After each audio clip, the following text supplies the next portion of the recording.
Notre façon de concevoir Dieu influence notre approche de la spiritualité. Si par exemple nous concevons Dieu comme une énergie ou une force, eh bien nous ne rechercherons pas une relation personnelle avec lui puisqu'il n'est pas une personne. Nous aurons plutôt un rapport de manipulation magique visant à cultiver cette énergie pour accroître notre bien-être. Mais dans le même temps, on s'en méfiera, car sa puissance qui nous dépasse pourrait nous être nuisible.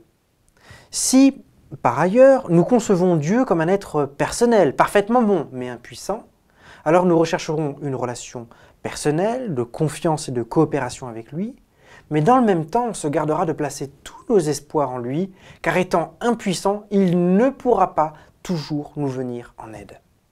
Notre spiritualité dépend donc de notre façon de concevoir Dieu.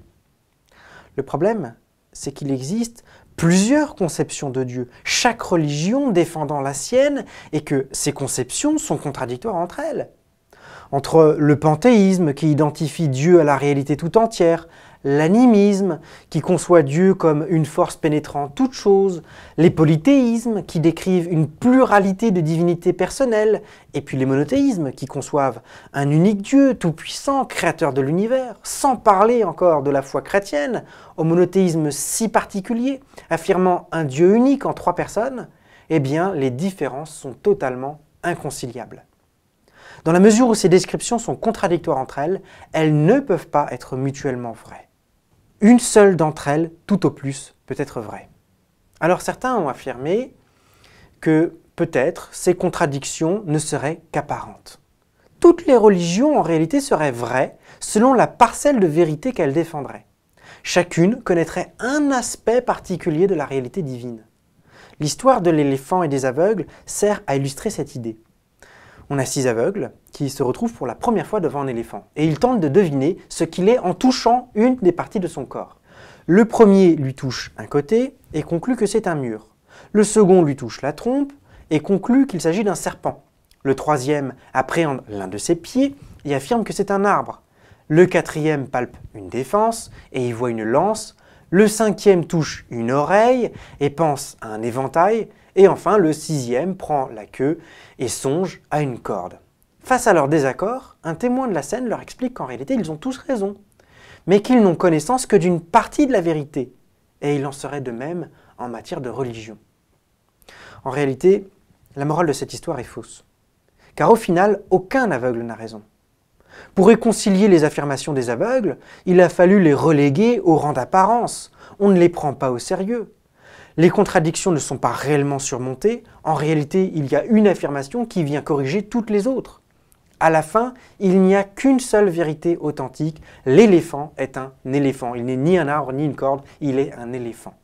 De la même manière, ce n'est pas en cherchant à concilier les différentes religions qu'on les prendra au sérieux et qu'on en accédera à la vérité.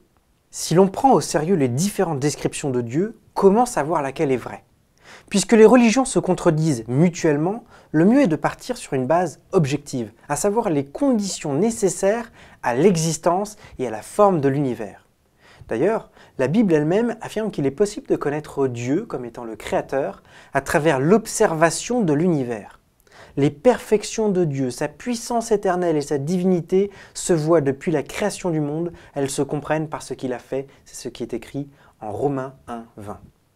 Le fait est que l'explication de l'univers exige au moins le Dieu des monothéismes et plus précisément le Dieu révélé en Jésus-Christ. L'existence de l'univers implique l'existence de Dieu, du Dieu des monothéismes.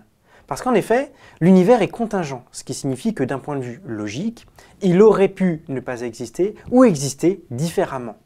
L'explication de sa réalité ne réside donc pas en lui-même, puisqu'il est aussi possible que les autres alternatives, mais en une cause extérieure et nécessaire, c'est-à-dire qui s'explique par elle-même, et cette cause doit être très puissante afin de créer un tel univers.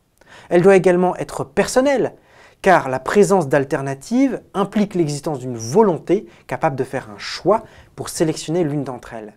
Elle doit aussi être infinie, car ce qui est nécessaire s'explique intégralement par soi-même, alors que ce qui est fini s'explique par une limitation extérieure. Ces qualités de cause créatrice, personnelle, puissante et infinie nous permettent de reconnaître là le Dieu des monothéismes. Mais cependant, en étudiant d'un peu plus près cette cause, nous découvrons le Dieu révélé en Jésus-Christ. Car si Dieu est nécessaire et infini, le motif de la création ne peut être ni le besoin, puisqu'il ne manque de rien, ni l'intérêt, puisqu'il est infini. La création est donc le don gratuit de l'existence, qui est une preuve d'amour. Or, si Dieu est amour, il doit être en lui-même plusieurs personnes, car l'amour est une relation entre plusieurs personnes, entre au moins une personne aimante et une personne aimée. Si Dieu est nécessaire, il se suffit à lui-même. Ces personnes ne doivent donc pas être en dehors de lui, de telle sorte qu'il soit dépendant d'un autre que lui. Si Dieu est amour et autosuffisant, il doit être en lui-même plusieurs personnes en un même être. Or, ce Dieu a été révélé en Jésus-Christ, pour qui Dieu est trois personnes, le Père, le Fils et le Saint-Esprit, qui forment une relation harmonieuse d'amour dans l'unité. Jésus-Christ est celui qui nous a fait connaître le véritable Dieu. Si la qualité de notre spiritualité dépend de notre compréhension de Dieu, alors Jésus-Christ est celui qui nous a ouvert la voie à une véritable spiritualité avec Dieu. Mais son message ne se limite pas à la compréhension de Dieu. Il est venu nous apporter des précisions essentielles sur notre relation à Dieu. Voudrais-tu justement connaître ce message ?